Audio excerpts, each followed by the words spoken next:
everybody, Dirili here. Thank you so much for joining me for another episode of Hakuouki Demon of the Fleeting Blossom.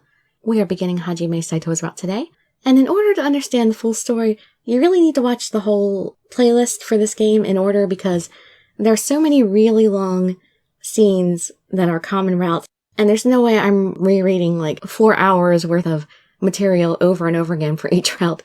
So yeah, you'll have to go back and listen to those if you want to get all the events that come into play in here. But I will be letting you all know the choices that I make so that in case anybody's using this as a guide, you'll know what choices that need to be done. So you can just sit back, relax, and let me read you a story. So of course, first I'm going to skip the prologue because there's no need for that. For our first choice, we must attempt to explain my situation. And this time I have to decide to tell them why I came to Kyoto for the first time, so we'll have some new material here. I turned to Saito. He was cold, but I hoped that meant he would hear reason as well. I'm looking for someone. Unfortunately, I don't actually know anyone in Kyoto. I only got here yesterday afternoon. I chose my words as carefully as I could, but my heart was pounding furiously.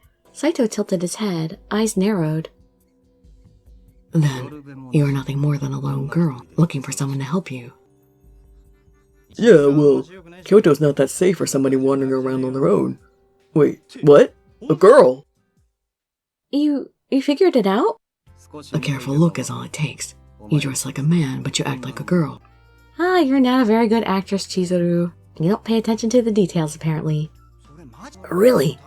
Oh, yeah, now that you mention it, I guess you do seem kinda girly. Had I? I wasn't really sure how I'd know either way, but Toto seemed to think I'd been acting like a girl. This revelation seemed to have taken Nagakura, on the other hand, entirely by surprise. Struck dumb, eh, Shinpachi? Well, makes sense, I suppose. You don't exactly have a lot of experience with ladies. Oh!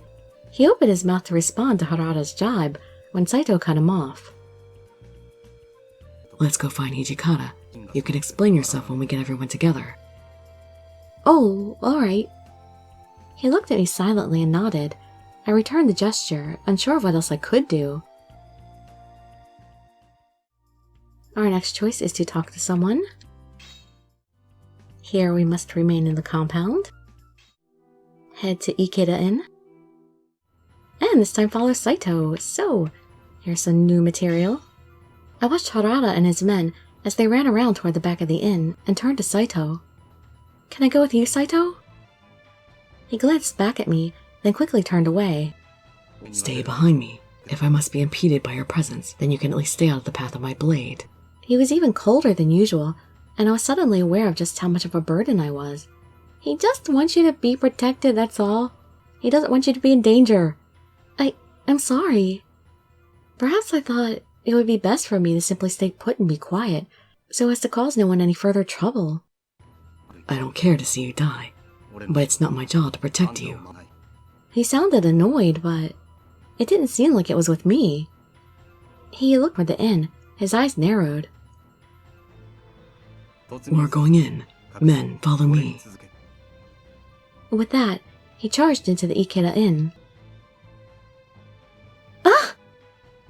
The warm, coppery stench of blood hit me like a fist to the stomach. With a single blow, Saito dispatched a man near the door, his pace barely slowing. You're here. Excellent. We could use the backup. Kondo gave a grin as he spoke, then turned to split a ronin on his sword. With his free hand, he gestured at us to stay back. I'm fine. You should head upstairs to see the Soji. Hey, Saito. Looks like you're out of luck, pal. Don't think I left any for you. I'll let it slide this time. Nagakura was as cavalier as ever, but... You're hurt! That really comes as a surprise. There are swords everywhere. Besides, you think this is bad. You should see Heisuke. That's not funny! Nagakura grinned at me as Saito began barking orders to his men. Don't let any of them escape. We needed to hold back. Kill any who resist. He was as collected as ever, but the steel in his voice and the grimace on his face betrayed his emotions. Oh. That was when I finally understood. It wasn't anger that I'd seen in him before. It was concern. He was worried for the safety of the men of the Shinsengumi. The frustration of not being able to fight with them, of not being at their side. That was why he'd been in such a hurry. Can you treat the injured? You're the daughter of a doctor, after all. Yes, I can. Leave it to me. The words were out of my mouth before I realized they probably needed something of a disclaimer. Well, I mean, I can do first aid. Saito gave a grunt that was probably supposed to be a laugh and nodded. To me, it seemed only natural to care about one's friends, but I'd always seen Saito as distant. He hadn't struck me as the sort to care for anyone. So I never even guessed that could have been the source of his frustration. Clearly you don't know how to read people. People just show their emotions differently. I like guys like Saito who are they're concerned about people, but they usually don't show it. They don't have that awareness to show things facially. It's just in their heart, but you don't see it on their face. But the truth was that he wasn't nearly as cold as I'd assumed. As I watched him dive into battle, his sword a light of hope for his comrades in arms, I wondered how I could ever have thought so. Well, it's easy to misunderstand those sort of men. Games like this, situations like this, are good lessons in understanding people with those sort of personalities, but most people don't get it. Even though they've seen it numerous times in books and movies and everything, people just don't learn these lessons for some reason. Alright, well, let's see. At this point, I have to want to come. I want to come. This time it's on to Hamagiri Gate, so new stuff again. It's surprising! For the first 3 routes we had to go to Kuge Gate, but this time Hamagiri. Actually, no, in the one we didn't even have a choice there. We weren't even at this point, I don't think. I decided to remain at Hamagiri Gate with Saito. Before long, the rest of the Shinsengumi was gone, and it was time for us to begin our own mission. First we must speak to the Aizu on behalf of the Shinsengumi. In all the excitement, I'd completely forgotten that the Shinsengumi had initially been ordered to stand with the reserves. Instead, we'd chosen to march to battle. Saito was probably right to try and smooth things over with the Aizu as soon as possible. If you like, I can take care of that. I imagine recent events have thrown their commanders into confusion. They shouldn't impede us. Saito contemplated that for a moment, then nodded. Then I'll leave that task to you, Yamazaki. Send word for me if you encounter any difficulty. Yamazaki bowed once, then turned on his heel and disappeared. I could see what looked like some men from the Aizu domain, and perhaps some men from Satsuma as well? What? They appeared to be arguing over something. We'd been looking around the area to get the lay of the land when we sensed something unpleasant and went to investigate. That was when we found the confrontation between the Aizu and the Satsuma. What are they arguing about? Saito's eyes narrowed. I assume over who will take credit for this battle. How petty. Oh. The words were barely out of my mouth when one of the Satsuma men noticed us. Wait, is this the Shinsengumi? Really? You do realize they're just a bunch of filthy peasants, right? You hear that, boys? The Aizu are too scared to come to a fight if they don't have some Ronin bums to back them up. What? I could see the faces of the Shinsengumi stiffen, and more than one hand move toward a sword. Saito, however, was as implacable as ever. Ignore them, you have a job to do. He swept his cool gaze slowly and purposely over the men, looking each one in the eye. They shifted uncomfortably, but their hands dropped from their swords. You son of a bitch! How dare you! His face was bright red, and his sword shook as he held it ready for an attack. If something wasn't done soon, the sword was likely to start spilling blood. Before anyone from the Satsuma could respond, a tall man stepped through them and out into the space between the two factions. You'll face me? Then taste my steel! With a yell, the soldier threw himself forward, his sword coming up in preparation for a deadly cut. Saito dashed downward, almost too fast to see, and stopped him before charging the man. Stop. He's far too strong for you. I apologize for the trouble we caused at the inn. I believe I had a duel with a boy named Toto. If his injury hasn't healed yet, please tell him that I apologize for not showing more restraint. I somehow doubted that would make Keisuke feel any less upset about the encounter. Yeah, it'd make him feel worse. It was you who defeated Toto then. Yes, I suppose that would fit. As Saito had even heard the man's apology, he showed no sign of it. I imagine the Satsuma sent you to the inn as spies to learn what the Choshu were planning. The man simply shrugged and tilted his head to the side, almost quizzically. Saito took a step toward him. Ah! The tip of Saito's sword was only a hair's breadth from the man's forehead.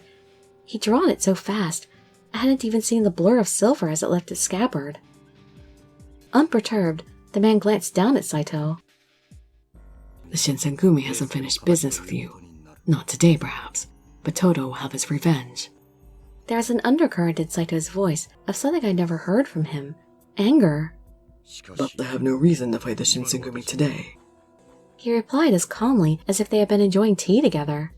Saito said nothing, and his sword did not move. Was Saito really that angry? I could certainly see why he would have been, but this was not the time to settle grudges. Still, he was a difficult man to read. What was I to do? I have to trust Saito. Saito was always calm and often cold, but in his own way he was a kind man. He was concerned for Heisuke and angry at the man who had injured his friend at the Ikeda Inn. But he was also well aware of his responsibilities, and he was not the sort of man to allow emotion to compromise his decisions. Indeed, only moments before he had ordered his men to stand down after being grievously insulted. I didn't know what it was, but he had a plan. I'm sure of it. He must have somehow sensed my decision, because for just a moment his eyes flicked to me and he smiled. I have no interest in escalating the situation. Our goals are the same. However, we cannot overlook any further insults. If you persist, then the Aizu domain and the Shinsengumi will have no choice but to take action. The tall man from the Satsuma nodded deeply. It is true that our speech and conduct has been unbecoming. I offer my apologies on behalf of the Satsuma domain. Saito returned the man's nod and slid his sword back into its scabbard. The Satsuma men seemed none too pleased with how things had turned out, but whoever the tall man was, none of them dared to speak out against him. Now I understood what Saito had intended to do. By forcing the Satsuma to apologize, he had allowed the Aizu to save face, and by directly confronting the issue, he had been able to avoid any bloodshed. I also hope to avoid any conflict. I'm grateful to you for stepping down. He bowed deeply. My name is Kyujo Amagiri. I pray that we will be able to work together when next we meet. Oh, unfortunately, that's not happening. At least as far as I know. Unless this route's different. His introduction finished, he turned and walked slowly back through the ranks of the Satsuma, towering above them as he went. I made sure to choose my words carefully. Saito, you never intended to fight him, did you? There was a short silence. Saito looked off in the direction that the man calling himself Amagiri had gone and spoke.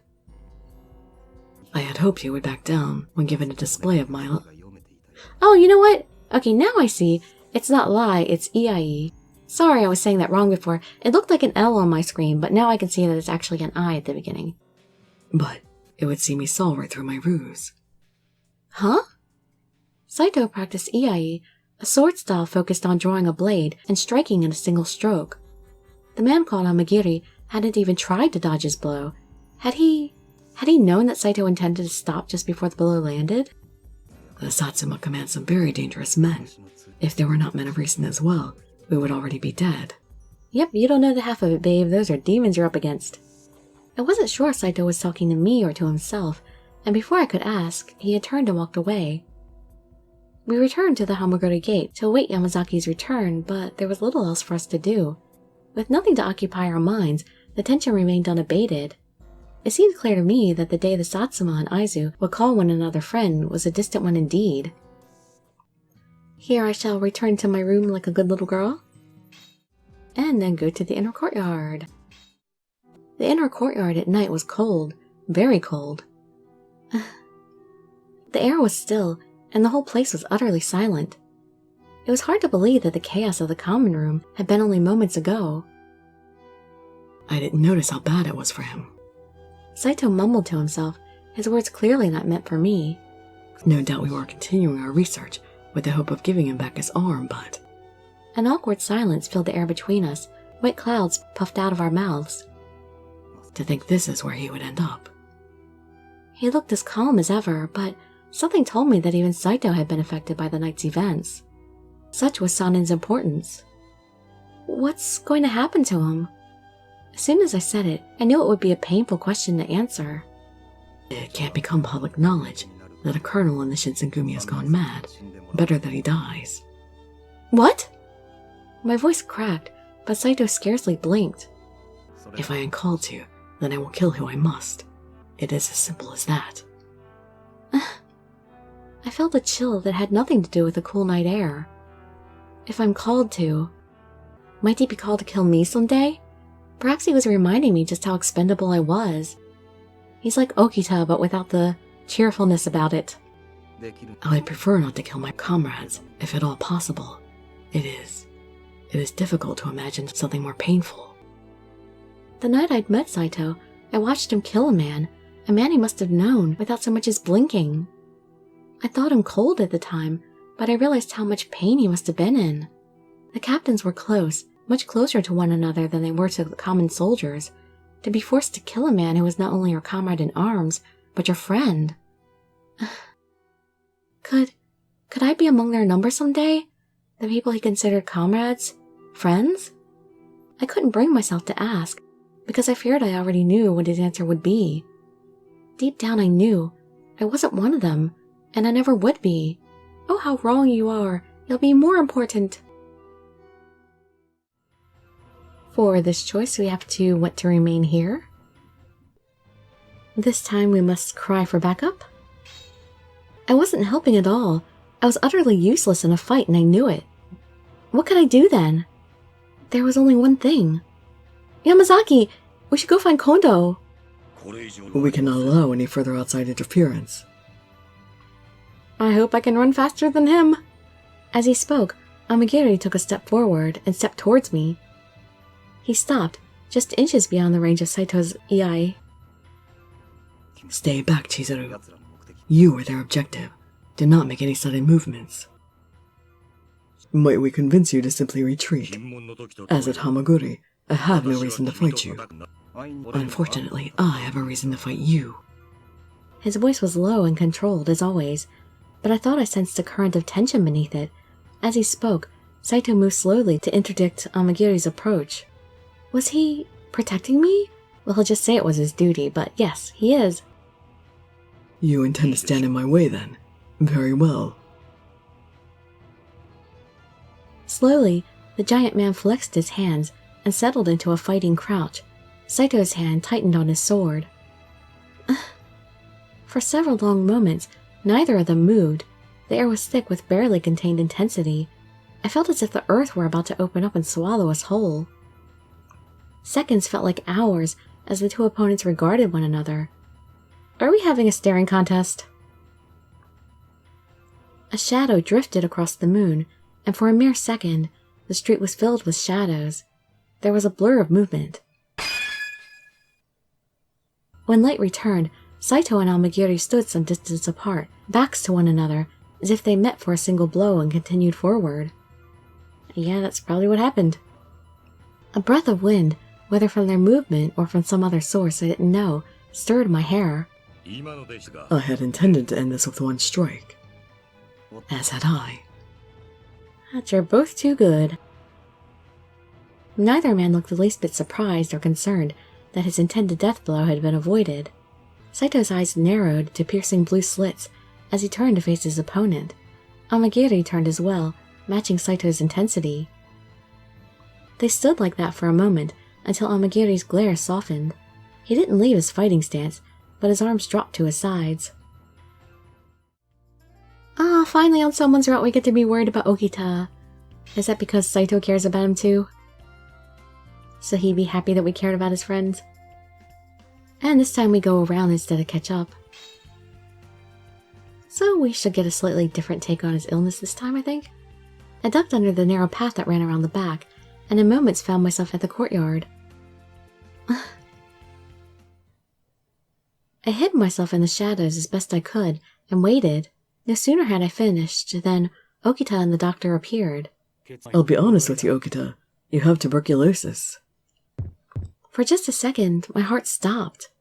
A shiver ran down my spine, and suddenly I felt very, very cold. Had he just said... I had a feeling that was it. The real thing, huh? The famous disease. This is all stuff we've read before, but it's not forwarding. Okita has... You weren't surprised? Well, it's my body, Doc. Okita has tuberculosis?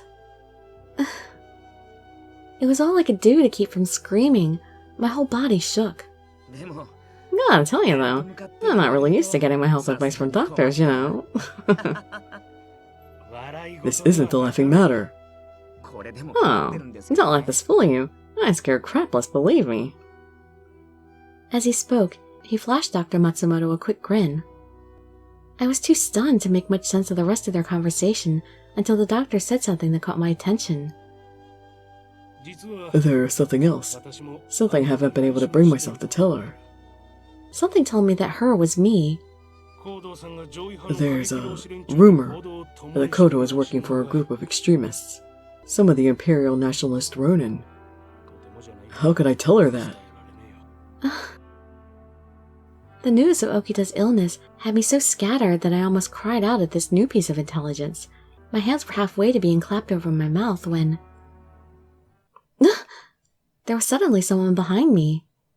A hand slipped over my mouth before I'd even had time to react, and an ice-cold shiver ran down the length of my spine. Is that you, Hajime? Stay silent. He looks angry. Are you mad at me for eavesdropping, but you're doing the same thing? It was a calm, cool voice that I'd heard many times before, although never from quite so close. Saito? My body relaxed. The body behind me was Saito, not some anonymous assailant. Be still. Soji is very perceptive. Are you sure he hasn't noticed me already? I nodded my head as much as I dared. His hand over my mouth made me so nervous I scarcely dared to breathe. Saito's presence next to me was silent and sharp, like a blade in the night. It seemed like hours passed before Okita and Matsumoto finally left.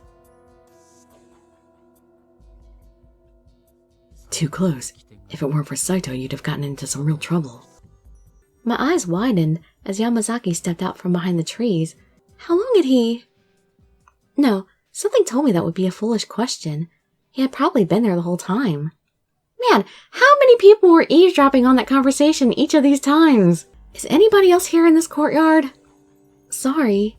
I did my best to look sufficiently apologetic, which wasn't difficult.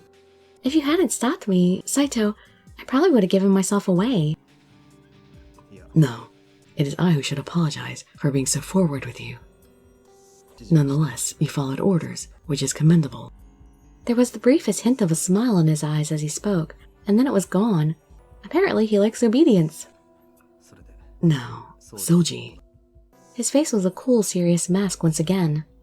Will you be able to pretend you heard nothing, specifically nothing regarding his illness?